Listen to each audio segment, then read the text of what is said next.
ඒක එයාගේ දානවල තියෙන ප්‍රශ්නයක්.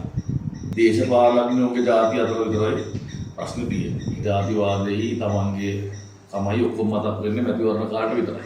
ඔහුගේ රටේ යට ගැරුවයි කියන එක ප්‍රසිද්ධ රහසක් නෙවෙයි. ඉතින් කෙසේල අපි කාලයකට පස්සේ අලුත් වීඩියෝ එකක් කරන්න හේතුවා. ඉතින් අද මාත් එක්ක අලුත් මුණක් ඉන්නවා. ඔය මේ වෙද්දි ශ්‍රී ලංකාව තුළ පවතින රටේ වාතාවරණය ගැන හිටපු ප්‍රබල අමාත්‍යවරයෙක් කතා කරන්න ඕනේ කියලා. ඉතින් අපිව සබ්ස්ක්‍රයිබ් කරලා නැත්නම් දැම්ම අපිව සබ්ස්ක්‍රයිබ් කරන්න.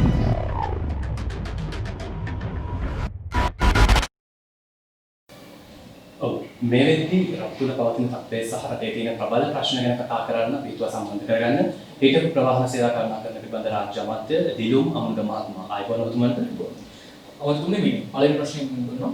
අමතකව දැන් මේ වෙද්දී රටේ අපි හැමෝම කතා කරන්නේ කොරෝනා වසංගතය පිළිබඳව. ලංකාවේ රජයේ නිමිති පවතින රජයේ සාර්ථකව මේක පිළියමක් යොදලා තියෙනවා.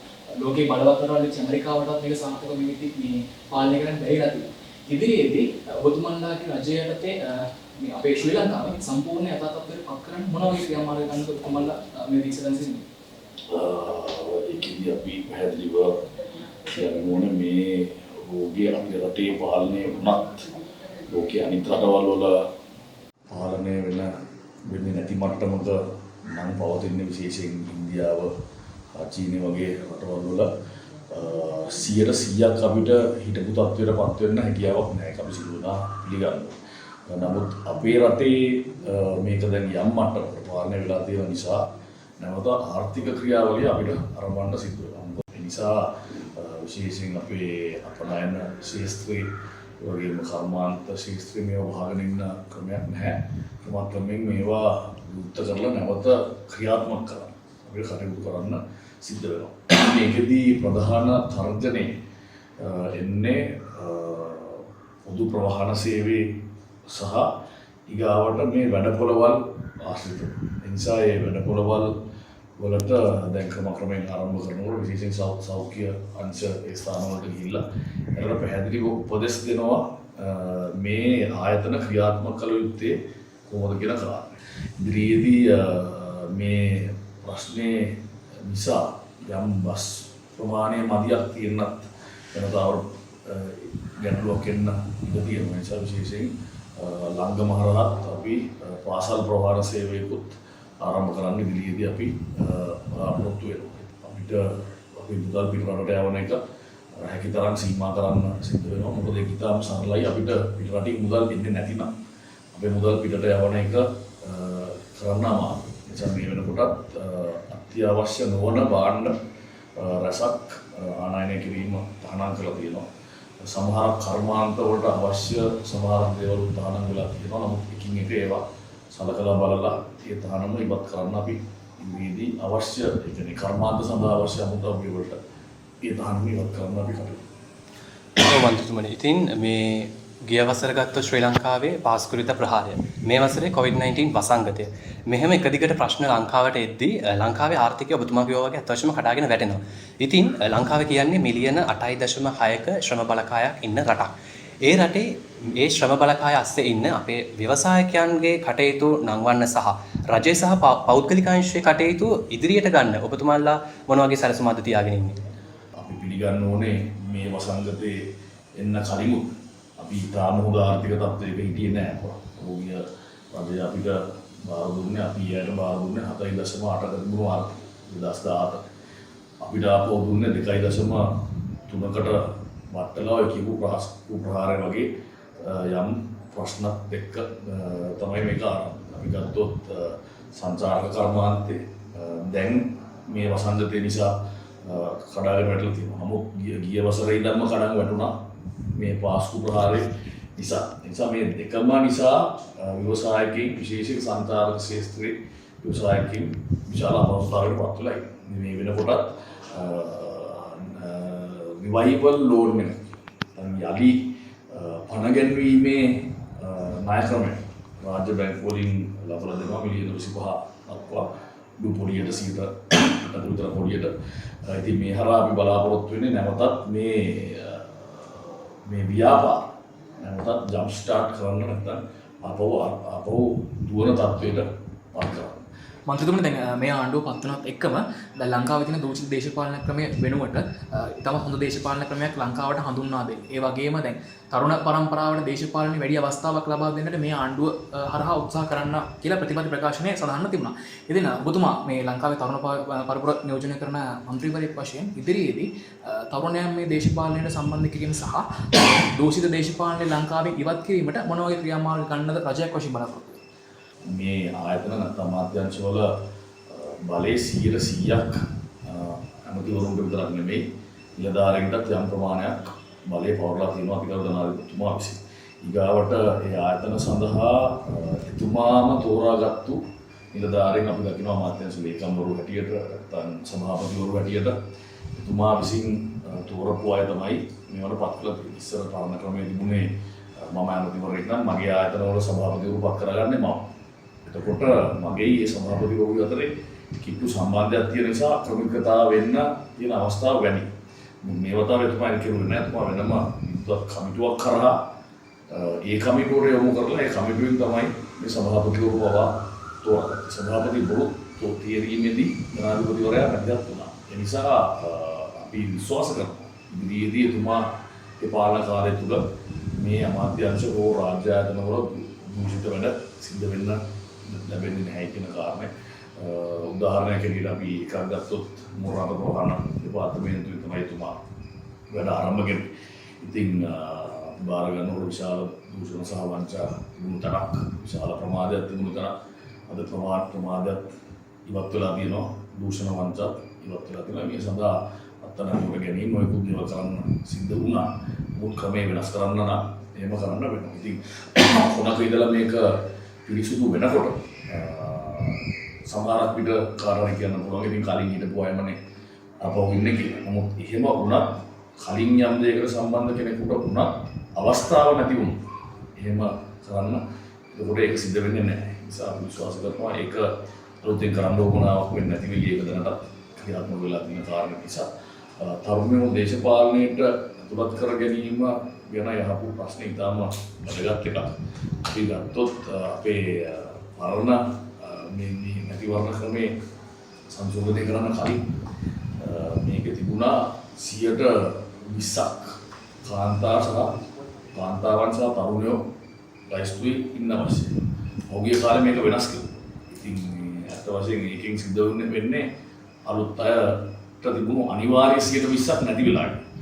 මේක අනුමතරමේ අලුත් පාර්ලිමේන්තුවක් යටතේ හරි නැවතත් අපි සංශෝධනය කරලා ඒ 120 කාන්තාවන් සහ තරුණයන්ට වෙන්නුනාම කාන්තාවක් හෝ තරුණයෙක් හෝ තරුණ කාන්තාවක් හෝ ඒකට ඉඩ තියෙනවා.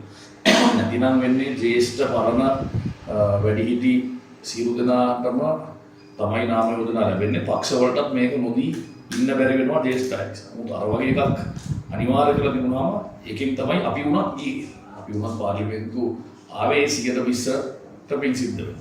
සමහරක් විට ඒක නොතිබුණා අපිට නාම යෝජනා නොලැබෙන්න ඉඩ තිබුණා. ඉතින් වෙලා තියෙන ඒකම පාවිච්චි කරලා ආපු අය ඒකම හවුසි කරපු එකයි කනගාටුවට කාරණා. නමුත් අපිට ඒක අලුත් පාර්ලිමේන්තුවකට ඇතුළත් කරන්න පුළුවන් වුණොත් ඒක ආරක්ෂා වෙනවා. මේ තරුණයන් ගැන කතා වෙච්ච නිසා මගේ ඊළඟ ප්‍රශ්නේ තේ හා සම්බන්ධව මම අහන්නම්.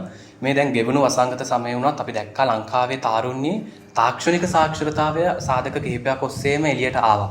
ඉතින් මීට කලින් එහෙම එළියට ඇවිල්ලා තිබ්බත් ඒ තාක්ෂණික නිර්මාණකරුවන්ට සහ ඒ නිර්මාණවලට සමාජයේ වැඩි පිළිගැනීමක් තිබ්බේ නැහැ. ඉතින් ඒ තාක්ෂණික නිර්මාණකරුවන්ට සහ ඒ නිර්මාණවලට සමාජයේ මීට වැඩිය ලොකු පිළිගැනීමක් එකතු කරන්නට ඔබතුමන්ලගේ යම්කිසි අදහසක් තියෙනවද? අලුතෙන් හොයාගත්තට පස්සේ පිළිගැනීම තියෙනවා.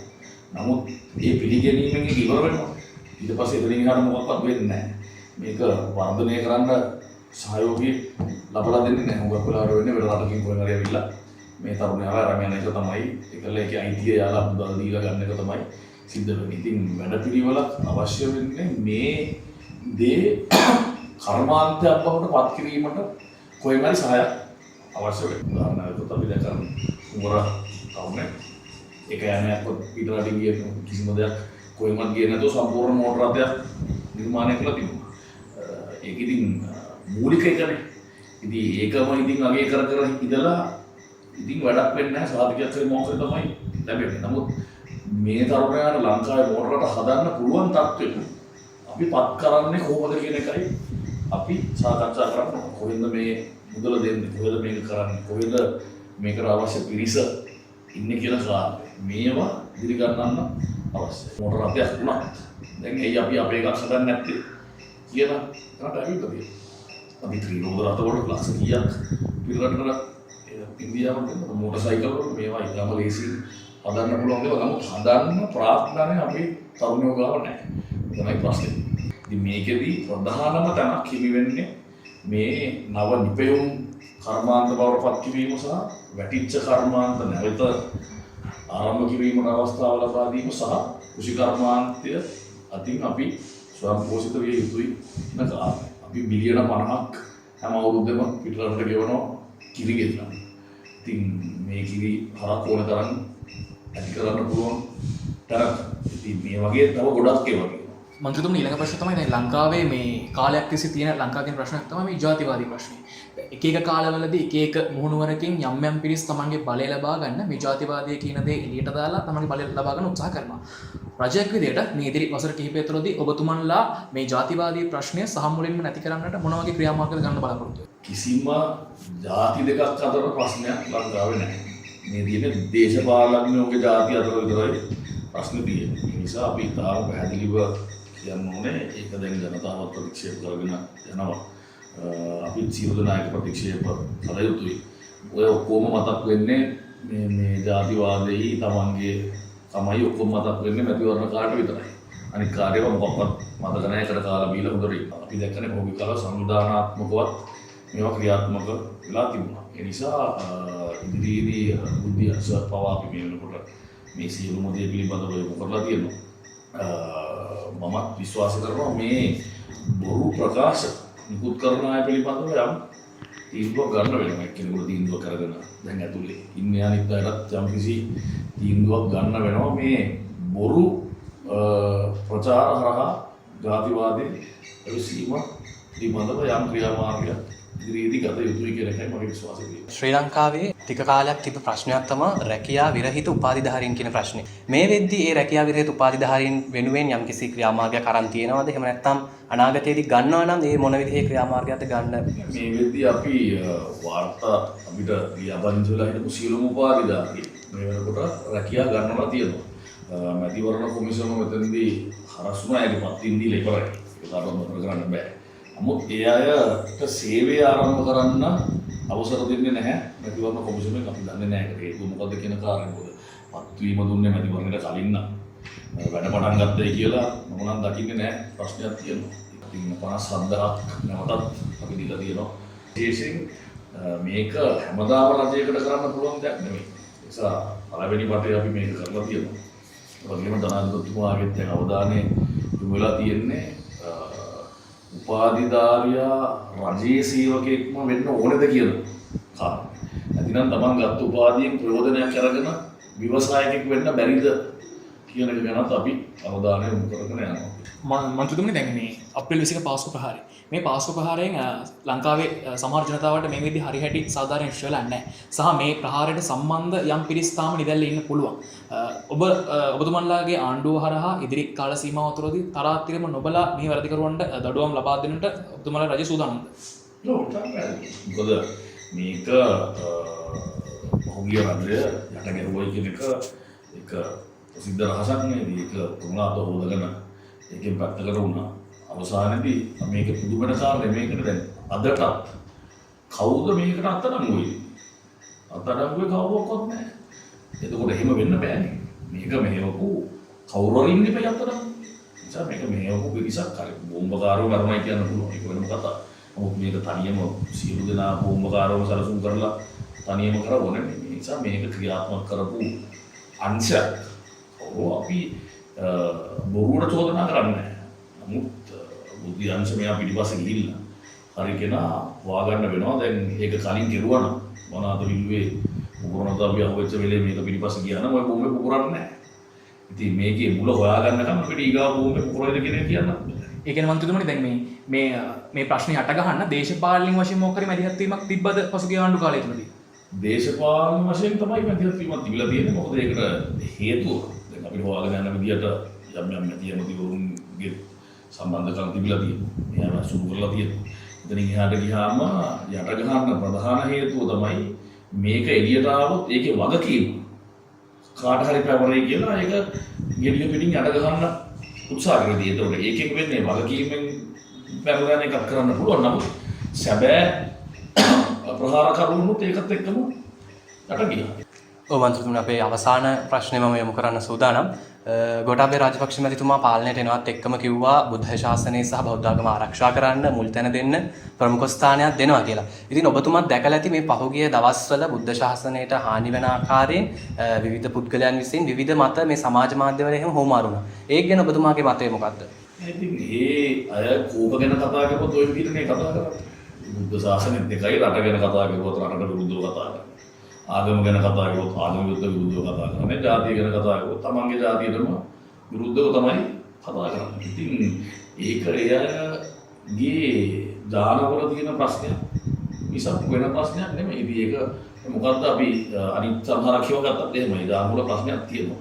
ඒ නිසා ඒක අපිට විසඳන්න පුළුවන් කාරණයක් නෙමෙයි.